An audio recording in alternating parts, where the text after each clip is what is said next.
Chapter 30. An ambitious man. There is only one nobility, the title of duke. A marquis is ridiculous. The word duke makes one turn round. By Edinburgh Review. The Marquis de la Mole received the Abbé Pirard without any of those aristocratic mannerisms whose very politeness is at the same time so impertinent to one who understands them. It would have been a waste of time, and the Marquis was sufficiently expeditious in big affairs to have no time to lose. He had been intriguing for 6 months to get both the king and people to accept a minister who, as a matter of gratitude, was to make him a duke. The Marquis had been asking his Besançon advocate for years on end for a clear and precise summary of his Franche-Comté lawsuits. How could the celebrated advocate explain to him what he did not understand himself? The little square of paper which the Abbé handed him explained the whole matter. "My dear Abbé," said the Marquis to him, having got through in less than 5 minutes all polite formulae of personal questions. "My dear Abbé, in the midst of my pretended prosperity, I lack the time to occupy myself seriously with 2 little matters which are rather important, my family and my affairs. I manage the fortune of my house on a large scale. I can carry it far. I manage my pleasures, and that is the first consideration in my eyes," he added, as he saw a look of astonishment in the Abbé Pirard's eyes.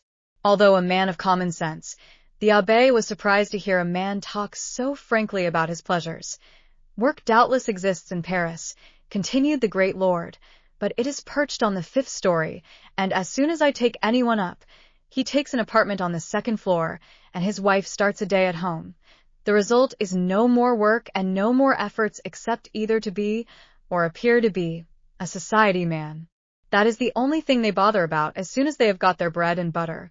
For my lawsuits, yes, for every single one of them, I have, to put it plainly, advocates who quarrel to death.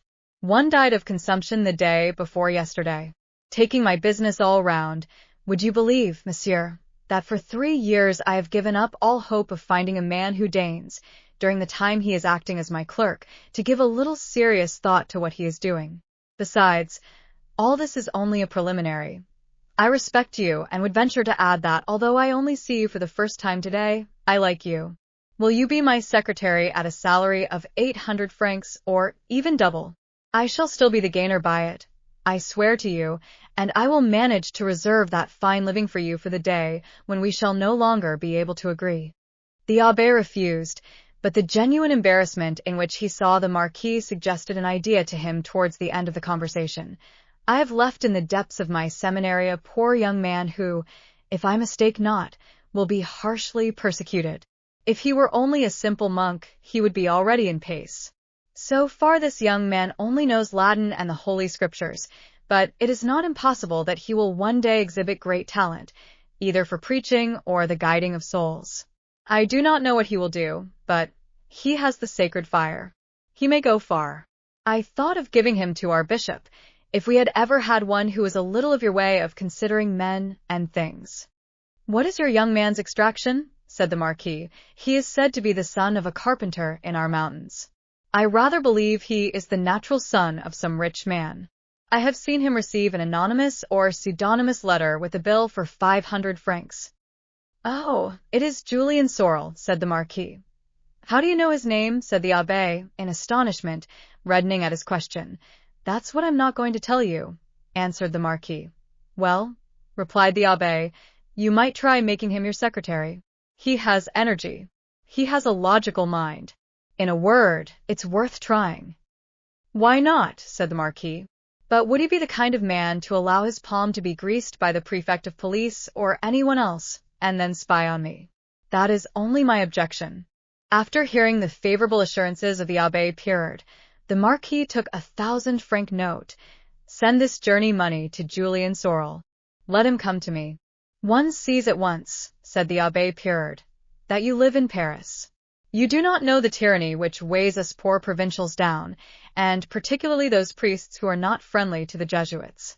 They will refuse to let Julien Sorel leave. They will manage to cloak themselves in the most clever excuses.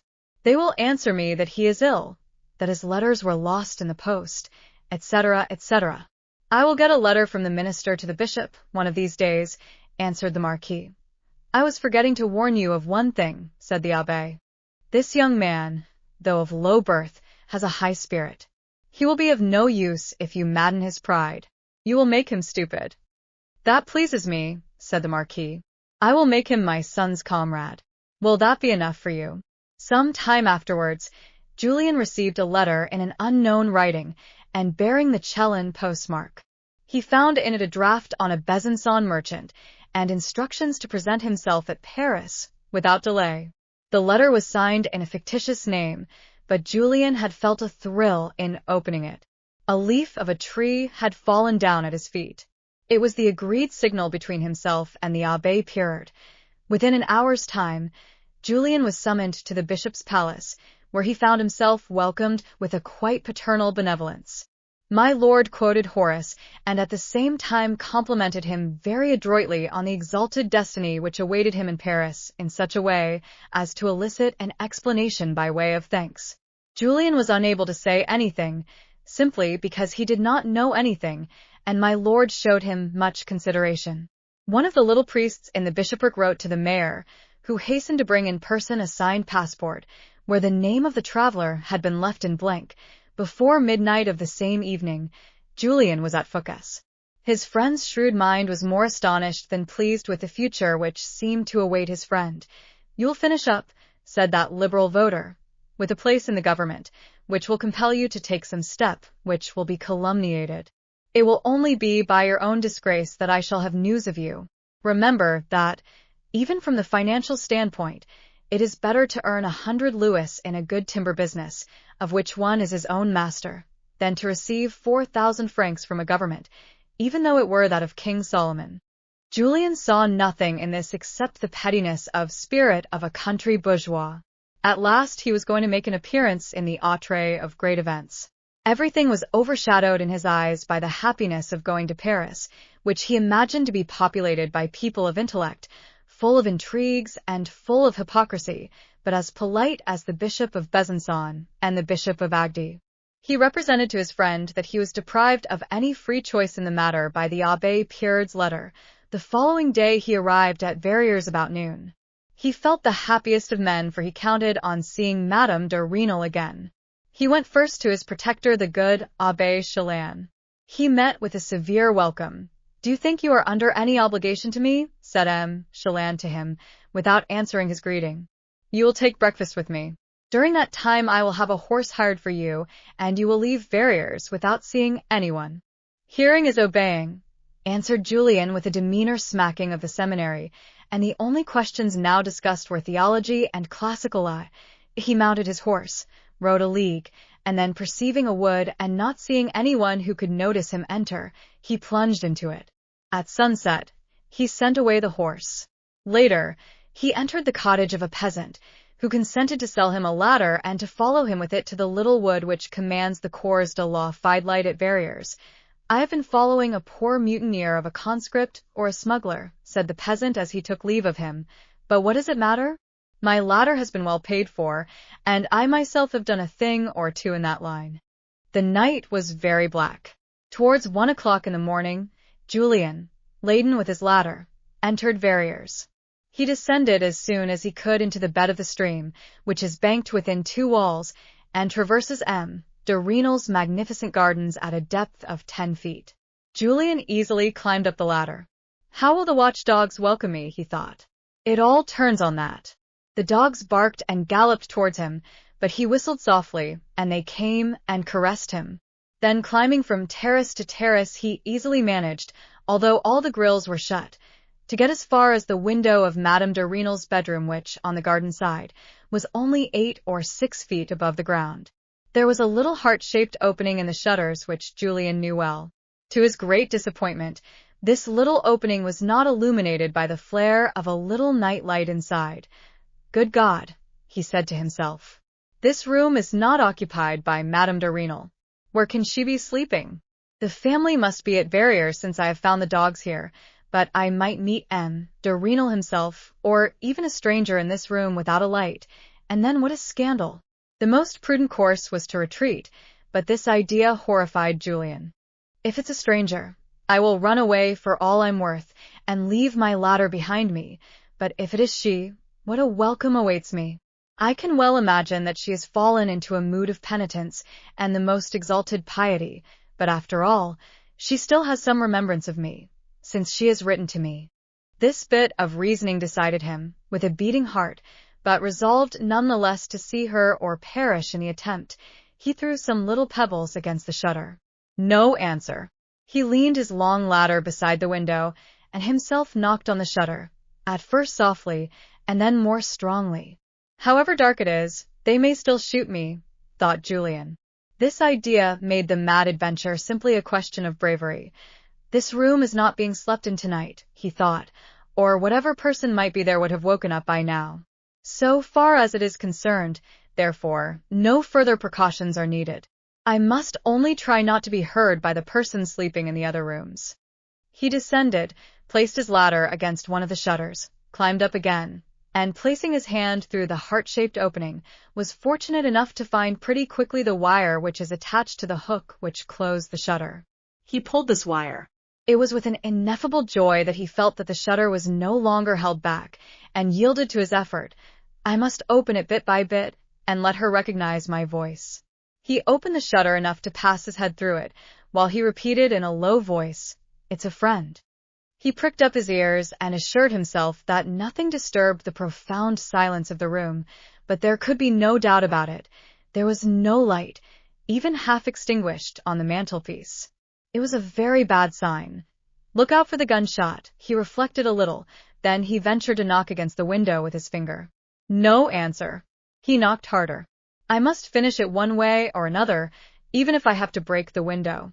When he was knocking very hard, he thought he could catch a glimpse through the darkness of something like a white shadow that was crossing the room. At last there was no doubt about it. He saw a shadow which appeared to advance with extreme slowness. Suddenly, he saw a cheek placed against the pane to which his eye was glued. He shuddered, and went away a little, but the night was so black that he could not, even at this distance, distinguish if it were Madame de Renal. He was frightened of her crying out at first in alarm. He heard the dogs prowling and growling around the foot of the ladder. "It is I," he repeated fairly loudly. "A friend." No answer. The white phantom had disappeared. "Deign to open to me. I must speak to you. I am too unhappy." And he knocked hard enough to break the pane. A crisp sound followed. The casement fastening of the window yielded. He pushed the casement and leaped lightly into the room. The white phantom flitted away from him. He took hold of its arms. It was a woman. All his ideas of courage vanished. If it is she, what is she going to say? What were his emotions when a little cry gave him to understand that it was Madame de Renal? He clasped her in his arms. She trembled and scarcely had the strength to push him away. "Unhappy man, what are you doing?" Her agonized voice could scarcely articulate the words. Julien thought that her voice rang with the most genuine indignation. "I have come to see you after a cruel separation of more than 14 months. Go away, leave me at once." "Oh, Julien, why did you prevent me writing to him? I could then have foreseen this horror." She pushed him away with a truly extraordinary strength. "Heaven has deigned to enlighten me," she repeated in a broken voice. "Go away. Flee. After 14 months of unhappiness, I shall certainly not leave you without a word. I want to know all you have done. Yes, I have loved you enough to deserve this confidence. I want to know everything." This authoritative tone dominated Madame de Renal's heart in spite of herself. Julien, who was hugging her passionately and resisting her efforts to get loose, left off clasping her in his arms. This reassured Madame de Renal a little. "I will take away the ladder," he said, "to prevent it compromising us in case some servant should be awakened by the noise, and go on a round." "Oh, leave me, she cried with an admirable anger. "What do men matter to me? It is God who sees the awful scene you are now making. You are abusing meanly the sentiments which I had for you, but have no longer. Do you hear, Monsieur Julien?" He took away the ladder very slowly so as not to make a noise. "Is your husband in town, dear?" he said to her, not in order to defy her, but as a sheer matter of habit. "Don't talk to me like that, I beg you, or I will call my husband. I feel only too guilty in not having sent you away before." "I pity you," she said to him, trying to wound his, as she well knew, irritable pride, this refusal of all endearments, this abrupt way of breaking so tender a tie which he thought still subsisted, carried the transports of Julien's love to the point of delirium. "What? Is it possible you do not love me?" he said to her, with one of those accents that come straight from the heart and impose a severe strain on the cold equanimity of the listener. She did not answer. As for him, he wept bitterly. In fact, he had no longer the strength to speak. "So, I am completely forgotten by the one being who ever loved me. What is the good of living on henceforth?" As soon as he had no longer to fear the danger of meeting a man, all his courage had left him. His heart now contained no emotion except that of love. He wept for a long time in silence. He took her hand. She tried to take it away, and after a few almost convulsive moments, surrendered it to him. It was extremely dark. They were both sitting on Madame de Renal's bed. What a change from 14 months ago, thought Julien, and his tears redoubled. So absence is really bound to destroy all human sentiments. "Deign to tell me what has happened to you?" Julien said at last. "My follies," answered Madame de Renal in a hard voice whose frigid intonation contained in it a certain element of reproach, "were no doubt known in the town when you left. Your conduct was so imprudent. Some time afterwards, when I was in despair, the venerable Julien came to see me. He tried in vain for a long time to obtain a confession. One day, he took me to that church at Dijon where I made my first communion. In that place he ventured to speak himself." Madame de Renal was interrupted by her tears. What a moment of shame! "I confessed everything. The good man was gracious enough not to overwhelm me with the weight of his indignation. He grieved with me. During that time I used to write letters to you every day, which I never ventured to send. I hid them carefully, and when I was more than usually unhappy I shut myself up in my room and read over my letters. At last Julien induced me to hand them over to him. Some of them, written a little more discreetly, were sent to you. You never answered. I never received any letters from you, I swear. Great heavens! Who can have intercepted them? Imagine my grief until the day I saw you in the cathedral. I did not know if you were still alive. God granted me the grace of understanding how much I was sinning towards him, towards my children, towards my husband," went on Madame de Renal. "He never loved me in the way that I then thought that you had loved me." Julien rushed into her arms, as a matter of fact without any particular purpose and feeling quite beside himself. But Madame de Renal repelled him and continued fairly firmly. "My venerable friend, Julien, made me understand that in marrying I had plighted all my affections, even those which I did not then know, and which I had never felt before, a certain fatal attachment. After the great sacrifice of the letters that were so dear to me, my life has flowed on, if not happily, at any rate calmly. Do not disturb it. Be a friend to me, my best friend." Julien covered her hand with kisses. She perceived he was still crying. "Do not cry, you pain me so much. Tell me, in your turn, what you have been doing." Julien was unable to speak. "I want to know the life you lead at the seminary," she repeated. "And then you will go." Without thinking about what he was saying, Julien spoke of the numberless intrigues and jealousies which he had first encountered, and then of the great serenity of his life after he had been made a tutor. "It was then," he added, "that after a long silence, which was no doubt intended to make me realize what I see only too clearly today, that you no longer loved me, and that I had become a matter of indifference to you." Madame de Renal wrung her hands. "It was then that you sent me the sum of 500 francs. "Never," said Madame de Renal. "It was a letter stamped Paris and signed Paul Sorel, so as to avert suspicion. There was a little discussion about how the letter could possibly have originated. The psychological situation was altered. Without knowing it, Julien had abandoned his solemn tone. They were now once more on the footing of a tender affection. It was so dark that they did not see each other, but the tone of their voices was eloquent of everything." Julien clasped his arm round his love's waist. This movement had its dangers. She tried to put Julien's arms away from her. At this juncture, he cleverly diverted her attention by an interesting detail in his story. The arm was practically forgotten and remained in its present position. After many conjectures as to the origin of the 500 francs letter, Julien took up his story. He regained a little of his self-control as he spoke of his past life, which compared with what he was now experiencing interested him so little. His attention was now concentrated on the final outcome of his visit. "You will have to go," were the curt words he heard from time to time. "What a disgrace for me if I am dismissed. My remorse will embitter all my life," he said to himself. "She will never write to me. God knows when I shall come back to this part of the country." From this moment Julien's heart became rapidly oblivious of all the heavenly delights of his present position, seated as he was close to a woman whom he adored and practically clasping her in his arms in this room, the scene of his former happiness, amid a deep obscurity, seeing quite clearly as he did that she had just started crying, and feeling that she was sobbing from the heaving of her chest. He was unfortunate enough to turn into a cold diplomatist, nearly as cold as in those days when in the courtyard of the seminary he found himself the butt of some malicious joke on the part of one of his comrades who was stronger than he was. Julien protracted his story by talking of his unhappy life since his departure from Verrières. "So," said Madame de Rênal to herself, "after a year's absence, and deprived almost entirely of all tokens of memory, while I myself was forgetting him, he only thought of the happy days that he had had in Verrières." Her sobs redoubled. Julien saw the success of his story.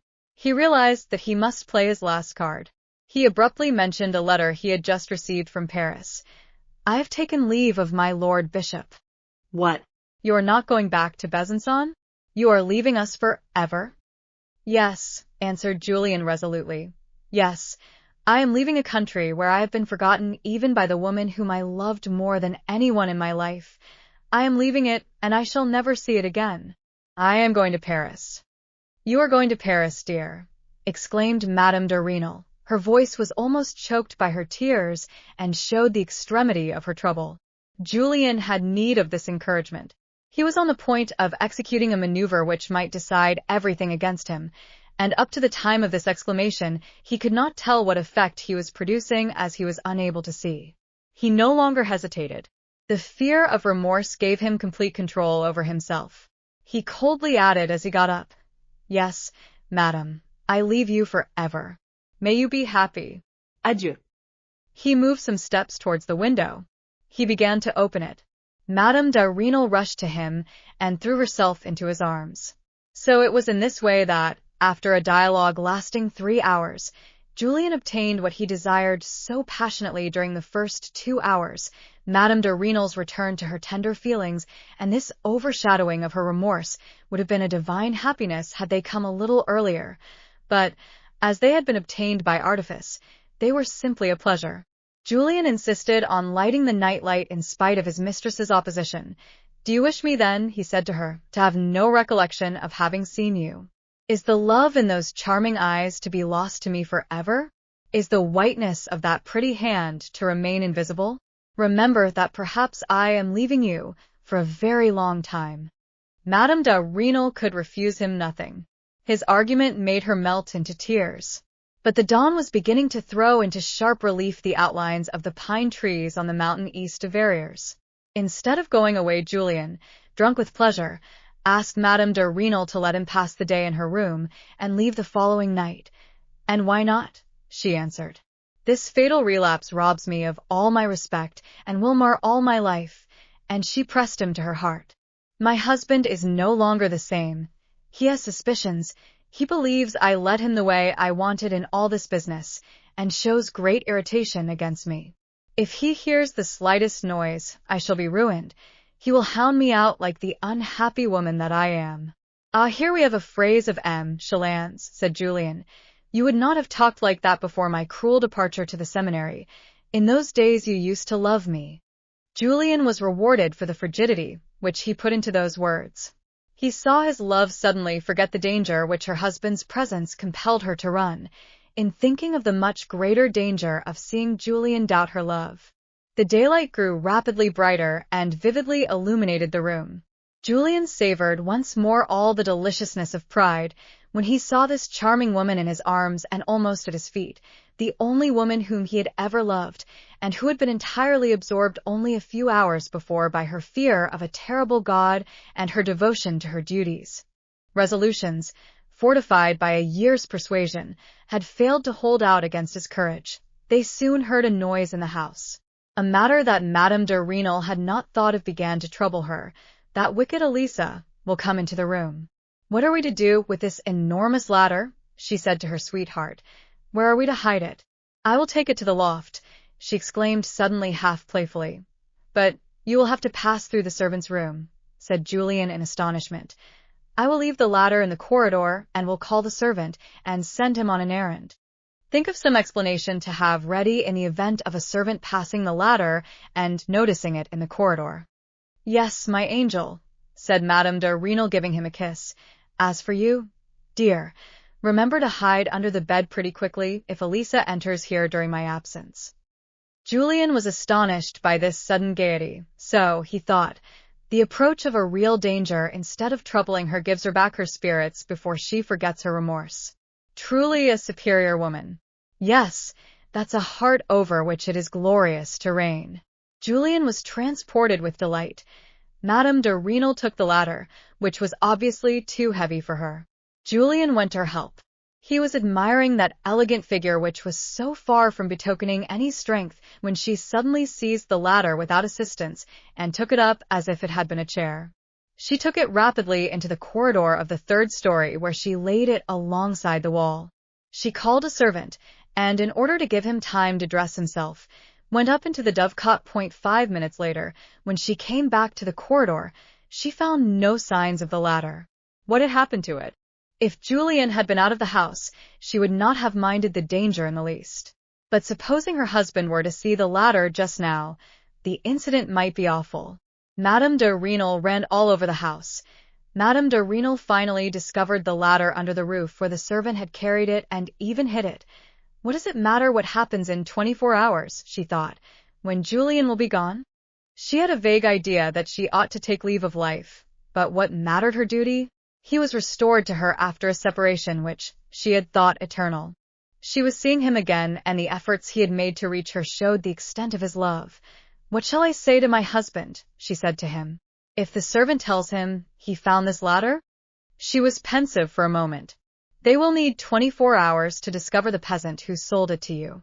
And she threw herself into Julien's arms and clasped him convulsively. Oh, if I could only die like this, she cried, covering him with kisses. But you mustn't die of starvation, she said with a smile. Come, I will first hide you in Madame Derville's room, which is always locked. She went and watched at the other end of the corridor, and Julien ran in. Mind you don't try and open if anyone knocks, she said as she locked him in. Anyway, it would only be a frolic of the children as they play together. Get them to come into the garden under the window, said Julien, so that I may have the pleasure of seeing them. Make them speak. Yes, yes, cried Madame de Renal to him as she went away. She soon returned with oranges, biscuits, and a bottle of Malaga wine. She had not been able to steal any bread. What is your husband doing? Said Julien. He is writing out the figures of the bargains he is going to make with the peasants. But 8 o'clock had struck, and they were making a lot of noise in the house. If Madame de Renal failed to put in an appearance, they would look for her all over the house.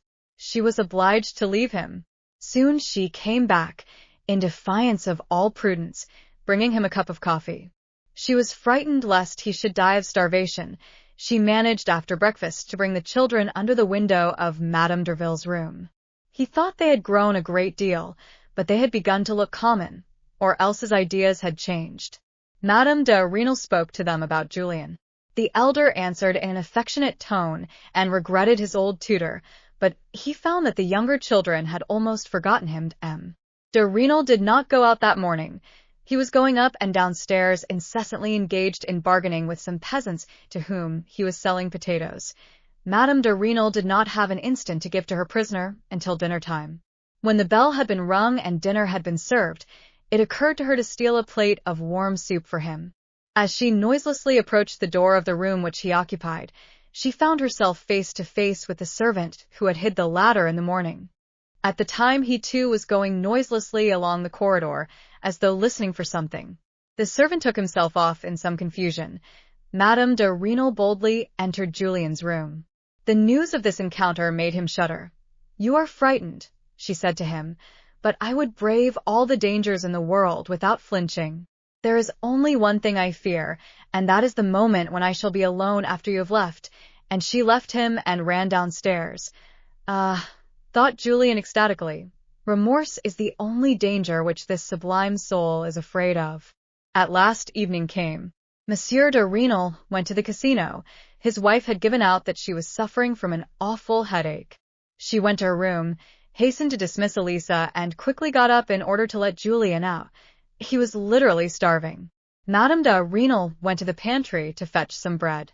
Julien heard a loud cry. Madame de Rênal came back and told him that when she went to the dark pantry and got near the cupboard where they kept the bread, she had touched a woman's arm as she stretched out her hand. It was Elisa who had uttered the cry Julien had heard. What was she doing there? "Stealing some sweets or else spying on us," said Madame de Rênal with complete indifference. "But luckily I found a pie and a big loaf of bread." "But what have you got there?" said Julien, pointing to the pockets of her apron. Madame de Rênal had forgotten that they had been filled with bread since dinner. Julien clasped her in his arms with the most lively passion. She had never seemed to him so beautiful. "I could not meet a woman of greater character even at Paris," he said confusedly to himself. She combined all the clumsiness of a woman who was but little accustomed to paying attentions of this kind, with all the genuine courage of a person who is only afraid of dangers of quite a different sphere and quite a different kind of awfulness. While Julien was enjoying his supper with a hearty appetite and his sweetheart was rallying him on the simplicity of the meal, the door of the room was suddenly shaken violently. It was M. de Rênal. "Why have you shut yourself in?" he cried to her. Julien had only just time to slip under the sofa. On any ordinary day Madame de Rênal would have been upset by this question, which was put with true conjugal harshness, but she realized that M. de Rênal had only to bend down a little to notice Julien, for M. de Rênal had flung himself into the chair opposite the sofa which Julien had been sitting in 1 moment before. Her headache served as an excuse for everything. While her husband on his side went into a long-winded account of the billiards pool which he had won at casino. "Yes, to be sure, a 19-franc pool," he added. She noticed Julien's hat on a chair 3 paces in front of them. Her self-possession became twice as great. She began to undress, and rapidly passing 1 minute behind her husband, threw her dress over the chair with the hat on it. At last M. de Rênal left. She begged Julien to start over again his account of his life at the seminary. "I was not listening to you yesterday all the time you were speaking. I was only thinking of prevailing on myself to send you away." She was the personification of indiscretion. They talked very loud, and about 2 o'clock in the morning they were interrupted by a violent knock at the door. It was M. de Rênal again. "Open quickly, there are thieves in the house," he said. "Saint Jean found their ladder this morning." "This is the end of everything," cried Madame de Rênal, throwing herself into Julien's arms. "He will kill both of us. He doesn't believe there are any thieves. I will die in your arms, and be more happy in my death than I ever was in my life."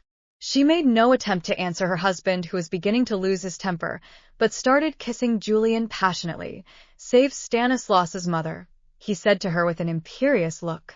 "I will jump down into the courtyard through the lavatory window and escape in the garden. The dogs have recognized me. Make my clothes into a parcel and throw them into the garden as soon as you can. In the meanwhile, let him break the door down. But above all, no confession. I forbid you to confess. It is better that he should suspect rather than be certain." "You will kill yourself as you jump," was her only answer and her only anxiety. She went with him to the lavatory window. She then took sufficient time to hide his clothes. She finally opened the door to her husband, who was boiling with rage. He looked in the room and in the lavatory without saying a word and disappeared. Julien's clothes were thrown down to him. He seized them and ran rapidly towards the bottom of the garden in the direction of the dew. As he was running, he heard a bullet whistle past him, and heard at the same time the report of a gun. "It is not M. de Rênal," he thought. "He's far too bad a shot." The dogs ran silently at his side. The second shot apparently broke the paw of one dog, for he began to whine piteously. Julien jumped the wall of the terrace, did 50 paces under cover, and began to fly in another direction.